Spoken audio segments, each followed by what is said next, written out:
Hi, it's me, Mario. So Illumination's animated Super Mario Bros. Movie is right around the corner. And Super Mario Bros. Being a game about an Italian plumber traversing a magical mushroom kingdom to save a princess from a turtle dragon, in other words, the cartooniest premise imaginable, one would think that adapting it into an animated movie would be the obvious line of thought. But apparently not, because this is actually going to be the second time the series was adapted for the silver screen, and the first time, in 1993, it was live action. Now, I have known of this movie and heard how terrible it was for a long time, so when I sat down to watch it for this video, I expected to have only negative things to say. However, listen, this movie is undeniably a terrible adaptation of the games, and I'm not even saying it's good, but I would be lying if I said I wasn't entertained by it. Hopefully by the end of this video, you'll see at least a little bit where I'm coming from. This is the 1993 Super Mario Bros. Movie. So the movie opens with these animated dinosaurs that remind me of that one viral Yee video. You know what I'm talking about?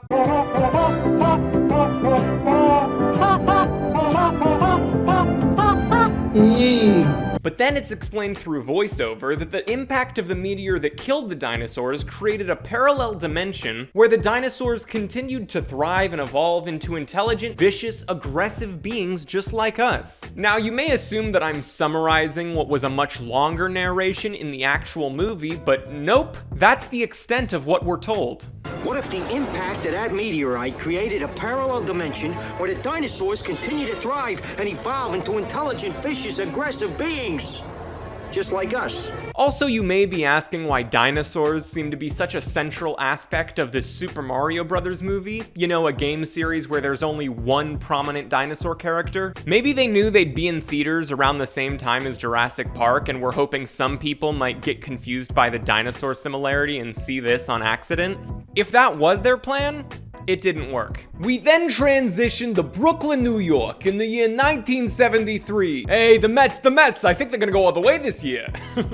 Where a panicked woman is leaving a mysterious capsule on the doorstep of a church before fleeing. The capsule is taken in by the church's nuns and it opens to reveal an egg that hatches into a baby girl. You know, if a baby is ever left on my doorstep, there's no way I'm taking it in, because in movies, those babies always turn out to be some chosen one with magical powers, and the people that take in those babies usually end up dead. Also, sucks for this baby that she has to be raised by nuns now. Fingers crossed she's not gay, or trans, or just a stoner. Anyway, we cut to 20 years later and we're introduced to plumbers Mario and Luigi, played by Bob Hoskins and John Leguizamo. And even though I've liked them both in other things, I've also read quotes about them having such a difficult time shooting this movie that they had to drink between takes. So naturally, I was expecting them to be one of the weaker parts of this movie, but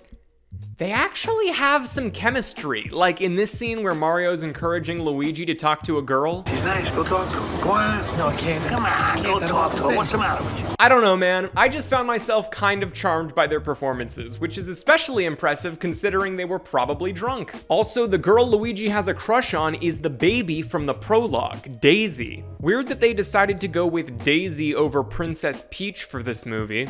Especially considering in 1993 when this movie came out, Daisy's only appearance was in Super Mario Land on the Game Boy where she looked like this. She do be kinda bad though, shit. But Daisy hitches a ride home with the brothers to escape these criminals who've been following her, Iggy and Spike. I missed. Nice job. Because it's 1993. Home Alone came out 3 years ago and made $500 million, and we want that much money too. So why did people go see Home Alone? Was it because it was an original premise executed with heart, comedy, and great performances? Nah, I think it's just because they had a funny criminal duo, so that's what we'll steal from it, and I'm sure we'll be just as successful. Also, Iggy and Spike were named after these two characters from the games. What is this? A 2011 Disney Channel sketch comedy show? Because this is so random. After dropping Daisy off, Luigi invites her out to dinner with Mario and his girlfriend Daniela. So now let me get this perfectly clear here. What we're discussing is bones. Wait, so Mario has a girlfriend in this movie, and it's not Peach, or even better, Pauline, his girlfriend from Donkey Kong? Man, even 30 years ago when this movie came out, Mario already had some pretty deep lore. If you're not doing anything later tonight, I would like to walk you home. Okay. Look at his face. Mario's proud of his brother. I like them in this movie, man. I'm sorry, I don't know what to tell you. Also, maybe I'm just easily won over by romance, but Luigi and Daisy in this movie are kind of cute too. Like, most flirtation scenes in movies more than 10 years old have aged like milk, but these two are surprisingly wholesome. You really think what I do is interesting? I think it's incredible. The Notebook, Super Mario Brothers, that's all I'm saying. After Mario drops off Daniela, she's captured by Iggy and Spike, who thought her to be Daisy in disguise. That's not the girl. That's it. She's wearing a disguise. I just want a mile away. Of course she's wearing a disguise. She thinks she can fool us. Then we cut to Daisy showing Luigi her archaeological dig. No, that's literally what she does. Is this your office or something? Doesn't it give you the creeps? Well, it's more like a home. I feel, I don't know, comfortable down here. Comfortable? Okay. By the way, the reason that Daisy feels comfortable around dinosaur bones is because she's part of a highly evolved reptilian species. Luigi wants to fuck a lizard in this movie. He does kind of have W Riz with her though. It's beautiful.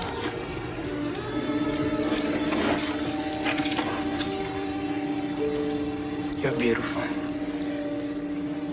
When the tunnel begins to flood, Luigi and Daisy ask Mario for help because he's a plumber. But as they fix the leak, Iggy and Spike arrive and kidnap Daisy. The brothers follow them deep into the cave where they find an interdimensional portal that sends them tumbling through the Doctor Who intro.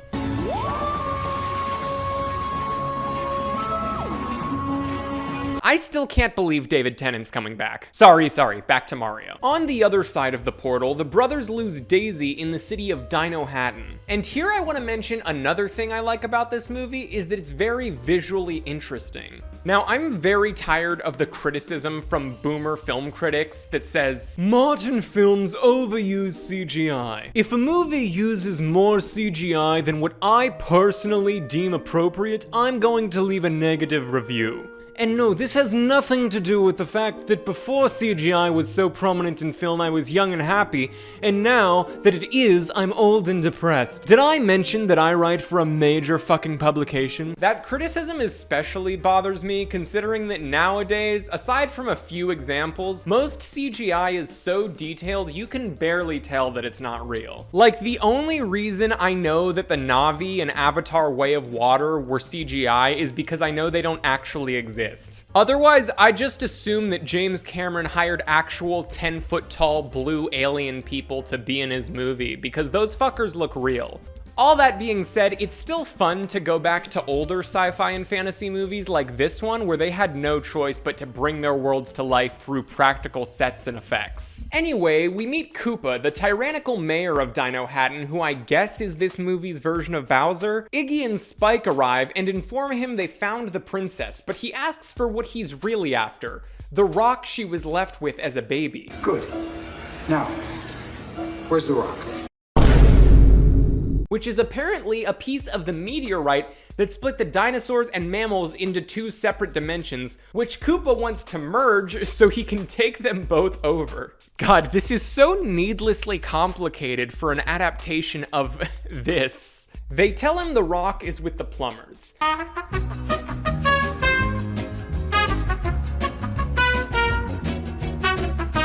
Meanwhile, Mario and Luigi ask a local woman for directions in a scene that kinda made me chuckle. You know, boys, it's very dangerous here in this neighborhood. You shouldn't wander around without a weapon. You got one? No. Get him up, sucker! The rock gets stolen by this lady, and a hippie street musician tries to cheer up the downtrodden brothers by playing an anti-Koopa song. All because of the evil King Koopa. You know the law, Toad! Hey, wait a minute! I'm sorry, what did he just call him? Toad? I mean, at this point, why not? Toad is arrested along with Mario and Luigi after they're recognized as plumbers. Sad to hear that cops being corrupt bastards is something that's true across all dimensions. Daisy is thrown into a cell with some other women, including Mario's girlfriend Daniela, who I am not suddenly simping over, okay? I don't even know why you'd imply that. Back at the prison when Mario and Luigi are being checked in, we learn that apparently the reason they're called the Mario Brothers is because Mario is their last name. Okay, look, how many Marios are there between the two of you? There's three.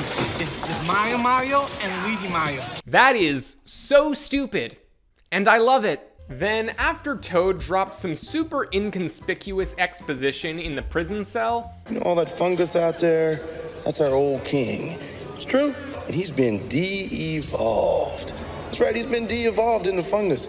And now he's wreaking his revenge on the city. Koopa arrives and takes the brothers to the de-evolution chamber, which he uses on Toad to transform him into one of his reptilian henchmen that he calls Goombas. What? Goombas? Bro, all you needed to do was call them Koopa Troopas and I wouldn't have complained, like that's close enough. But Goombas? Also, people have compared the design of the lizard in the first Amazing Spider-Man movie to these guys, and apparently that similarity wasn't lost on the people behind that movie because according to Mark Webb on its director's commentary, there was a joke here that a one-liner that I liked, where that we didn't end up using for a variety of reasons, where Peter is sort of talking back to the lizard and saying, you know, you kind of look like Goomba, but we cut that out. So apparently, Andrew Garfield's Spider-Man, Peter 3, has canonically seen the Super Mario Brothers movie. Do with that information what you will. The brothers manage to escape and steal a cop car. Got a feeling about this, Mario Rooney. I can't believe you can do that. Comes from sitting on my butt all day playing video games, that's why. Yeah, people who play video games do nothing but sit on their butt all day. Way to alienate your movie's target demographic. That would be like if Top Gun Maverick made fun of middle-aged dads who are really struggling with the fact that their kid just came out as non-binary. Also, interesting to imagine video games in a world where Super Mario Brothers never existed. Like, what do you think Luigi played? Tired of their stupidity, Koopa puts Iggy and Spike in the de-evolution chamber, but actually evolves them so that instead of becoming Goombas, they become... Excuse me. That hardly seems logical, does it? Perhaps we should stay and formulate our own strategy. Tete-a-tete. Ben Shapiro. Meanwhile, Daisy is collected by Koopa's girlfriend Lena, who's played by Aunt Petunia from Harry Potter. You have your mother's eyes. Koopa then meets with her and introduces her to his pet dinosaur, Yoshi. Yoshi is a pet of the royal family. You may pet him. The one character they kind of got right, even though nobody in the movie ever rides him. In a transportation sense, not in a sexual sense. Though that doesn't happen either. So Koopa explains to Daisy that she's descended from dinosaurs and was princess of the land before he took over. Then after he leaves, it's revealed she's being kept in Dinohattan's counterpart to the Twin Towers, which are damaged. In 1993. So The Simpsons gets all the credit for predicting 9/11 when the Super Mario Brothers movie did too. Sorry to joke about 9/11, but I am a member of Generation Z, and humor is just how we cope with the constant historical events we've had to grow up during. In the desert, the brothers run into Iggy and Spike, who agree to get them to Daisy in exchange for the rock. So the four of them go to a nightclub where the rock is, and some shit happens, I don't need to get into it. They secure the rock just as Koopa's forces arrive, but the brothers escape with the use of rocket boots that allow them to jump high, just like they do in the games. The Super Mario Brothers movie, it's got everything you love about the games, like jumping,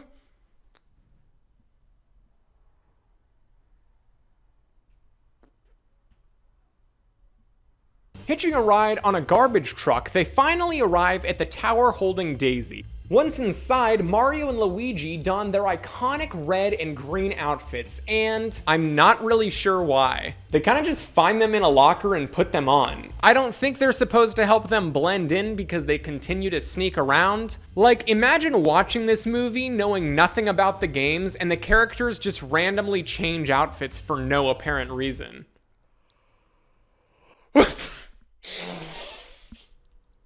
What? Oh, you were expecting me to randomly change outfits like they did in the movie just now, weren't you? Well, I guess this is a lesson in not making assumptions when you don't know what you're fucking talking about. Anyway, Lena tries to kill Daisy for a reason that I honestly wasn't paying enough attention to pick up on, but Yoshi saves her with his tongue. Only for her to stab Yoshi. He ends up being fine, but somebody stabs Yoshi in this movie. I mean, I know Yoshi's Island is a frustrating game, but that's harsh. Mario and Luigi then finally make it to Daisy, who introduces them to her father, who's been transformed into fungus by Koopa. Come on, Dad.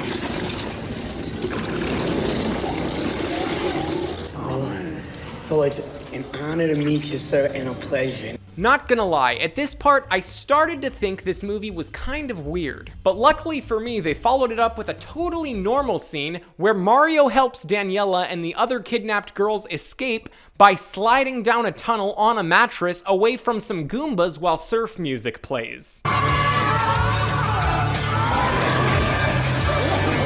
This kind of reminded me of when you have to race the penguin in Super Mario 64, even though this movie came out 3 years before that game. During a final confrontation between the brothers and Koopa in the middle of Dinohattan, they shoot him with the de-evolution gun, turning him briefly into a T-Rex, but ultimately primordial ooze. Mario and Luigi return to their home dimension, but Daisy remains in Dinohattan to be with her newly restored father. But 3 weeks later, she shows up at their Brooklyn apartment requesting help on a new adventure. You're never gonna believe this. I believe it. You do? I believe. Now, you may be expecting me to make fun of that ending for teasing a sequel that never happened, but the story actually did get to continue in a 2013 webcomic. I might have to read that. Also, I was gonna make a joke about a post-credit scene featuring Link, played by a young Leonardo DiCaprio, but then I checked, and not only is there actually a post-credit scene, but it's an unironically good gag. A video game based on your many adventures. What would you call it? The Super Koopa Cousins. So that was the 1993 Super Mario Bros. Movie, and it's undeniably strange and a bad adaptation of the game, but I think that's why it fascinates me so much. This was the first ever film adaptation of a video game, so it's interesting to compare this to something like The Last of Us on HBO and see how far we've come. So since this didn't taint the Mario brand, and it seems that we're finally getting a faithful big screen adaptation of the games, I can't really say that I mind this version exists, if nothing else as a bizarre relic of its time. Not unlike a dinosaur fossil. See what I did there? Full circle. Anyway, I'm gonna go stab Yoshi, but don't worry, he deserves it this time. Bye.